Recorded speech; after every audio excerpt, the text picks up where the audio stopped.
I first got it when it was only a little 6-inch plant. From 6 inches to 6 feet.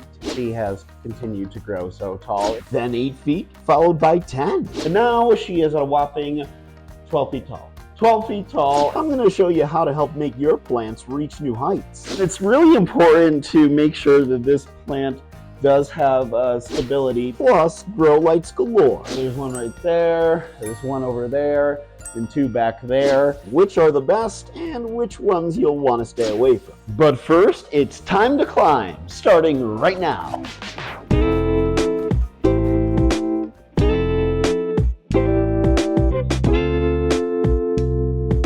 Oh, hello again, everyone. If you're new to my channel, thank you for watching. Please subscribe to my planted channel here so you can see more of my crazy indoor jungle. But for those of you who've been around for a while, I'm sure that you know my old friend here, the Philodendron Patriciae, which is hands down my favorite plant in my collection. But as you can see, she has continued to grow so tall. It was back in October of this past year, 2023, when she just reached 6 feet tall. 6 feet, that was it.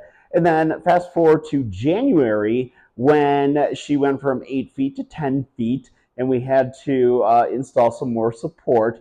And now she is a whopping 12 feet tall. 12 feet tall, and her support beams need some more support. So that's what we're going to focus on first right now. And it's really important to make sure that this plant does have stability, because it is a tall plant, being 12 feet tall now, 12 feet tall.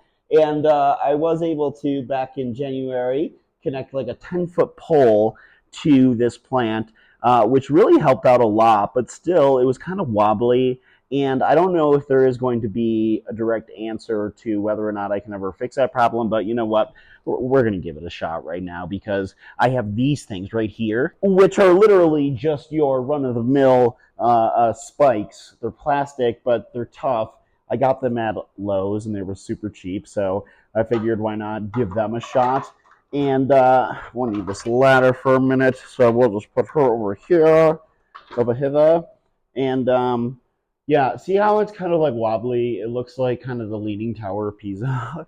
So what I'm going to try to do is see if I can add in these poles here to really kind of just allow it to, I didn't break anything, to just have that kind of stability and just kind of keep this moss pole in place, because it's really kind of been bobbling all over. Already notice a difference. Yeah, that looks really good, I think. Take a look over here, because you can already see the difference of it making that kind of more stable up against the moss pole. And just directly over this area is where the stem is going up to, so I want to be mindful of that.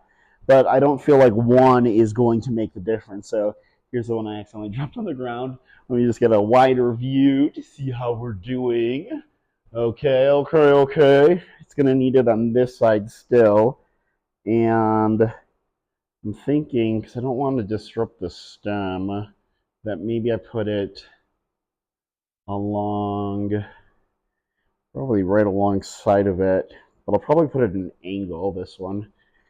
Let's see. And also, this plant, by the way, has been in the same pot. I kid you not, the same pot for the last, I want to say, a year.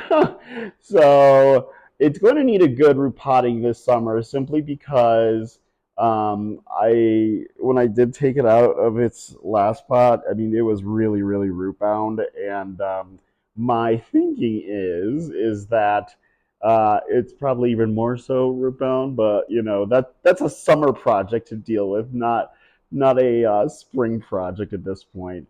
I'm gonna tie that around there, and I don't know, actually, maybe this guy, if I have that around there, maybe that does look actually kind of better. I think if I just adjust kind of the poles. Let me give you guys a wider view so you can get a better perspective of everything. Wider view, activate. There we go. just as simple as moving, the camera around. Actually, I think that looks pretty good. So I'm just going to leave it be and save this pole for one of the other ones that probably needs it with moss poles, because that actually is doing a pretty darn good job. But the other thing that I needed to do was, because I haven't tended to this plant in a while, like cleaned off its leaves since January, I need to do that, and it's really important to me because I like making sure that my plants not only are looking pretty, but also the fact that I want them to be able to photosynthesize easier and take in the sunshine. So the best way of doing that is to clean off their leaves. And this one, since January, has popped out, I believe, 4 new leaves, which is why it's now at that staggering 12-foot high mark, which is just crazy for me to think. Earlier today, I took this plant down, and my buddy Kenton, he was kind enough to hold it up while I put on a new moss pole. I had to add on another one because, as you can see up there, the last leaf that is growing has nearly reached the last moss pole that was put up there at 10 feet. And it was time, But the cleaning stuff is always something that's very, very important to me, because not only is cleaning off the leaves really great for the plant in terms of like it being able to photosynthesize and take in the sun easier, but also if there are any pests or anything like that that you can't see, because a lot of plant pests are microscopic and just not really able to be seen by the naked eye, it wipes them away. And that's always a good thing to do with your plants. This plant in particular, I first got it when it was only a little 6-inch plant. And this was just, I think, 2 years ago.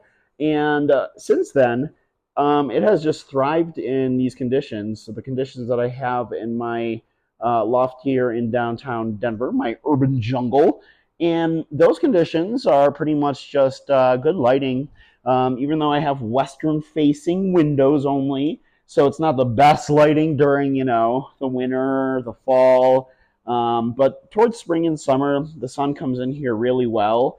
And to make up for it, as I've told you folks in past videos, that I have grow lights kind of situated all over my place. In fact, there's one right there, there's one over there, and 2 back there. And those are Soltech Solution grow lights, not sponsored by the way, but I just find them to be the most effective grow lights that I've ever used. And they are pricey. I've said that in past videos. They're like $80 a bulb. But as I've also said in past videos, that my plants, for the most part, a lot of them, really actually like the light that comes in from the Soltech bulbs compared to the sunlight. So they've been a really good, valuable tool for me personally to have.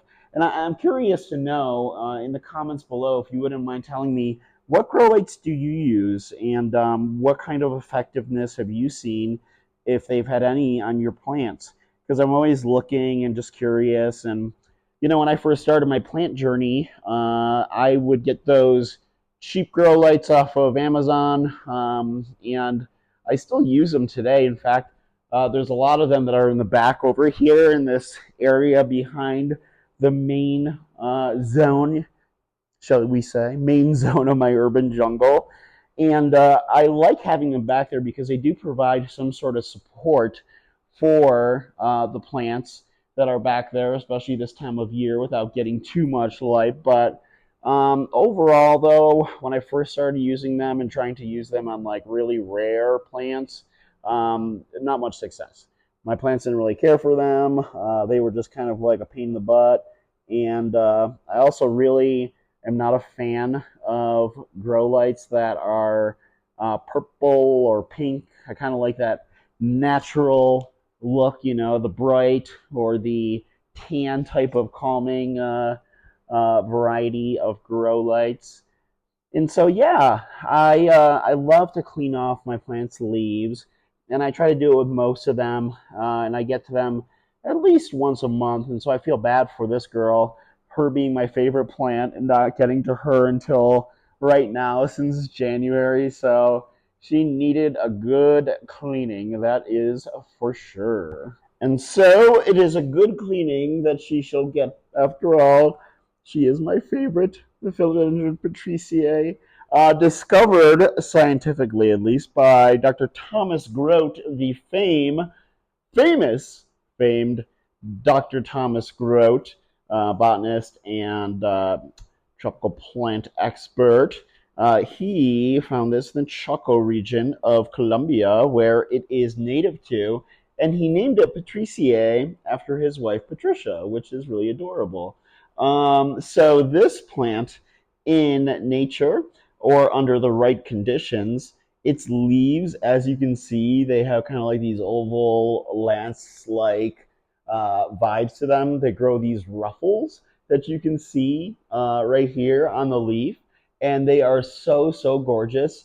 But in nature, these plants, and in the right conditions, can grow their foliage, their leaves, up to 10 feet long, which is kind of insane. And I'm not too surprised because we'll measure what I believe is the largest leaf so far on this plant, because each new leaf that continues to grow out grows larger than the last one, on a moss bowl at least. But let's just take, for example, this one right here, and this one's a smaller one. This one's 14 inches, and then the next one that grew after it is 15, a little over 15 inches long, which is nuts. I can't believe that. Like 15 and a half inches long is how long they've grown. But that's not the longest one. I think the longest one, because the newer ones up top, they're still growing in. So I think that this one or that one is indeed the largest of its leaves. And I'm curious to know also in the comments below, if you wouldn't mind telling me, like, what is the largest plant that you have? And also, if it's not even just the largest plant, but like, what is the longest leaves that you have of any plant? Because I think it's got to be either, for me, this one, the cuttings that I have taken from my Philodendron bilietiae from when that was a giant plant. Those cuttings, the leaves that I have growing in on them are so massive. But then also, I think like maybe it's my Anthurium avicii, my King Anthurium, because that thing's leaves are massive. I haven't measured them in a minute, so why don't we actually just take a second and do that? Okay, so if we're gonna measure this baby's leaves out, my King Anthurium, which started off so tiny, its leaf, its biggest leaf right now is 20, 22, almost 23 inches long. That's insane. And look, it's got a new leaf that's just growing in. It started growing in about a week and a half ago. That leaf will be larger than this leaf right here once it matures, which will be a couple weeks from now. But that's just nuts. So I'm curious to know, like, what is the largest size foliage leaf that you have in your plant collection? Let me know in the comments. In the meantime, we'll just continue cleaning this baby's leaves off.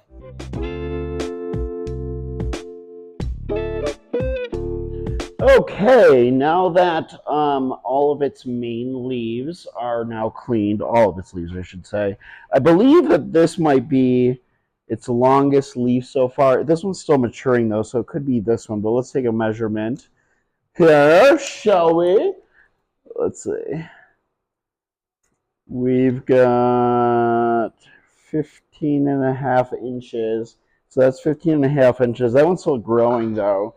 I'm curious to know, because this one would be, I think, the other one that's matured. And that one is 16 inches. Yeah, 16 inches. This one though, on this side, is also growing in really large. And this one is 16 inches also. Yeah, 16 inches. So 16 inches so far is what we have. The leaves are cleaned, But there's one thing I really need to do because I can just tell by looking at its leaves. And normally I would just water it over in its area because I have like a container underneath it where I can just kind of empty it out. But I'm gonna do something I haven't done in a while, but it's gonna take some heavy lifting. But let's head over into the kitchen, shall we? It's not even so much that this plant is like heavy or anything like that. It's really just the fact that it's so tall, 12 feet, that trying to move it into the kitchen, I'm just trying not to like hit any other plants that are hanging or any of these like exposed pipes that are up above. But okay, now that we have officially made it to the sink, we are going to water this baby. Even though, like I told you, like I have like a little watering thing over underneath where this plant is situated in the living room. But I wanted to give it a good, nice watering now that we've been dealing with some sunny days here in Denver. And to make that happen, I wanted to bring it over to the sink where I have some water mixed with fish fertilizer, which these plants just love so much. And so there we go. Our mission for this video is now complete. But again, I ask you, like, what is the tallest plant that you have growing in your collection? On top of that, what is the longest leaf that you have of any plant in your collection? I'm curious. Please let me know in the comments below. Until then, please like and subscribe to my channel. Also hit that notification bell so you can see some more interesting planty content just like this. I'll see you guys in the next video.